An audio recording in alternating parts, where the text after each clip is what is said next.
You're 14 years old, and you're standing in a place that doesn't feel like a neighborhood. It feels like a battlefield that forgot to end. The slum stretches around you like a scar on the city's skin. Rusted metal sheets lean against crumbling concrete. Power lines sag overhead, half dead and sparking when the wind blows. Gunshots echo somewhere in the distance, casual as birdsong. You stopped flinching at them 2 years ago.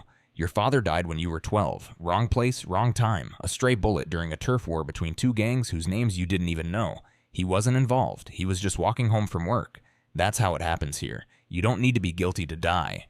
Your mother works 3 jobs. Cleaning offices before dawn. Washing clothes by hand in the afternoon. Selling food from a cart at night. Her hands are scarred and swollen. She never complains. She just works, and works, and works. Your younger sister is 10. She still draws pictures with crayons you stole from a church donation bin. She doesn't know you stole them. She thinks you bought them. You let her believe that. You're the smart one. Teachers used to say you had potential. You read everything you could get your hands on. Newspapers, discarded textbooks, political essays. You have a dream, a big one. You want to become a politician, not the corrupt kind. The kind that fixes things. The kind that builds schools instead of prisons. The kind that gives kids like you a chance to be something other than collateral damage. But dreams cost money, and money is the one thing you've never had. Then your mother collapses. It happens at the market. One moment she's standing, the next she's on the ground, convulsing. You and your sister scream for help. Someone calls an ambulance, but it takes 40 minutes to arrive. By the time they load her in, she's barely breathing. The hospital smells like disinfectant and desperation. A doctor in a stained coat tells you she needs surgery. Immediately. Something about internal bleeding, an ulcer that ruptured. You don't understand all the words, but you understand the number. 5,000 pesos. You have 93 pesos in your pocket. You beg. You plead. The doctor looks at you with the kind of pity that doesn't change anything. He says they'll do what they can, but without payment, the surgery can't happen. Not today, not tomorrow, not until you have the money. You drop out of school the next morning. You find work at a construction site. The supervisor doesn't care that you're 14. He doesn't care that you're small. He just needs bodies to haul concrete and rebar in the heat. You work 12 hours a day. Your hands blister, then bleed, then harden. You make 300 pesos a week. It's not enough. It's not even close. You see the poster on a cracked telephone pole. It's handwritten, barely legible. Need money fast? No questions asked. Call now. You call. A man answers. His voice is smooth, almost friendly. He says he can help. He says he understands. He says a lot of people come to him when the banks won't help. He offers you a loan, 5,000 pesos, interest-free for the first 2 weeks. You ask what happens if you can't pay. He laughs, not cruelly, almost warmly. Then we discuss alternatives. You take the loan. Your mother gets the surgery.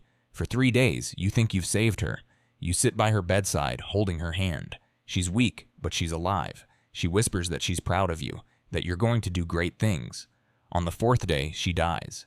An infection. Something went wrong during the procedure. The doctors say it's rare. They say they're sorry. You don't cry. You can't. You're too empty. 2 days later, the loan shark comes to collect. But he's not alone. 3 men. Thick arms, dead eyes, boots that sound like hammers on the floor. They don't knock. They just walk in. Your sister hides behind you. The loan shark, his name is Rafa, sits down at your table like he owns it. He pulls out a cigarette, lights it, and smiles. I heard about your mother. Tough break, kid. You say nothing, but business is business. You owe me 5,000 pesos, plus 2 weeks of interest. That's 6,000 now. You tell him you don't have it. He nods, like he expected that. That's okay, we offer payment plans. He slides a piece of paper across the table. It's a contract. You try to read it, but the words blur together. Legal jargon, clauses, terms. At the bottom, in red ink, it says collateral, biological assets. You ask what that means.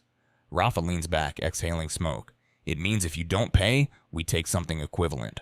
Kidney, liver, corneas, whatever we can move on the market. Your stomach drops. And if that's not enough, his eyes drift to your sister. We have other buyers.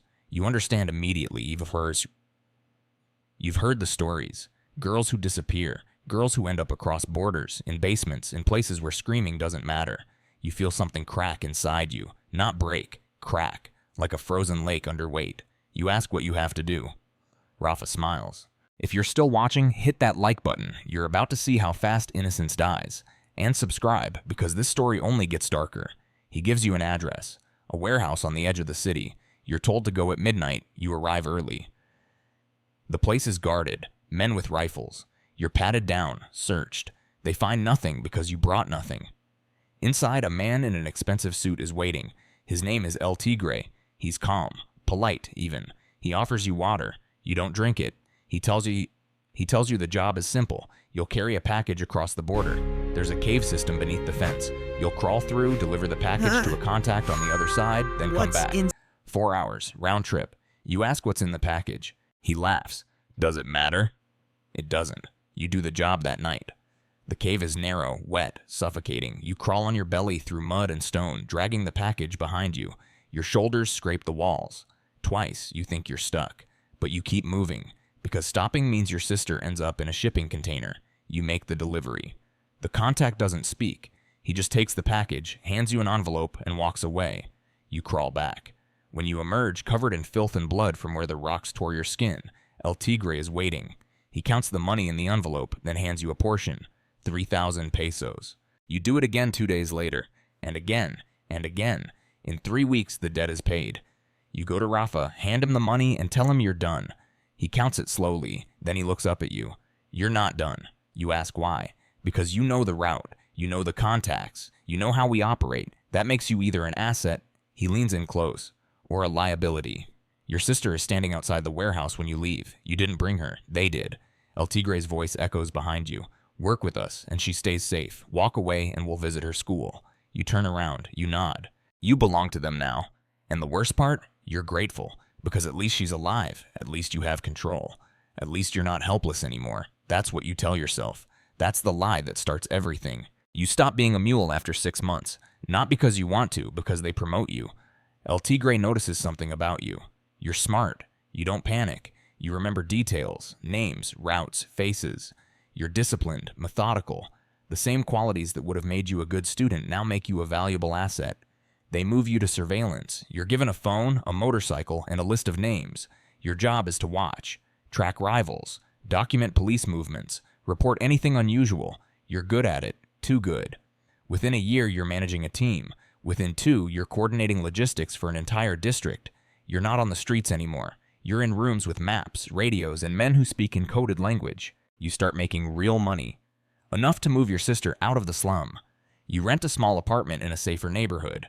You enroll her in a private school. She wears a uniform now. She has textbooks that aren't falling apart. She asks where the money comes from. You tell her you got a job with a logistics company. She believes you. You almost believe yourself. Because here's the thing, you're not hurting anyone directly. You're just moving information, coordinating, planning. You're using your brain, the same way you would have in politics, the same way you dreamed. And for the first time since your mother died, people respect you. El Tigre calls you brilliant. The men under you follow your orders without question. You feel seen, valued, powerful. You tell yourself this is temporary. You're just surviving, just playing the game until you can get out. But the game doesn't let you out. It pulls you deeper. The war starts on a Tuesday. A rival cartel tries to muscle into your territory. It's not a negotiation. It's an invasion. Trucks roll in. Gunfire erupts. Bodies pile up in the streets. You're at a safe house when it happens. Your sister is supposed to be at school, but school let out early, and she took the wrong bus. You get the call 20 minutes later. She was caught in the crossfire. A bullet meant for someone else found her instead, just like your father. You reach the hospital, but she's already gone. You don't scream. You don't cry. You just stand there, staring at her small body under a white sheet. And something inside you doesn't crack this time. It shatters. You stop pretending. You stop rationalizing. You stop lying to yourself about who you are. You wanted to save people. You failed. So now you'll burn the world that took everything from you. You go back to El Tigre and tell him you want in. Fully. Not surveillance. Not logistics. You want blood. He studies you for a long moment. Then he nods. Welcome home. You rise fast. You're ruthless now. Efficient. Cold. You eliminate rivals with the same precision you once used to solve math problems. You don't hesitate. You don't flinch. Within 3 years, you're running operations across multiple states. Within 5, you're sitting across from a presidential candidate. His name is Delgado. He's charismatic, popular, clean. He's also bankrupt. You offer him funding, millions, enough to win. He asks what you want in return. You smile. Protection, access, influence. He hesitates. You slide a folder across the table. It contains photos, documents, Evidence of every corrupt deal he's ever made. You're already dirty, you say. I'm just offering you a chance to stay rich. He signs. Delgado wins the election in a landslide, and you become the shadow behind the throne. You launder money through government contracts. You build schools with your name on them, hospitals, roads. The public calls you a philanthropist. You've become the politician you dreamed of being, just not the way you imagined. You're not saving anyone. You're buying them, and they love you for it.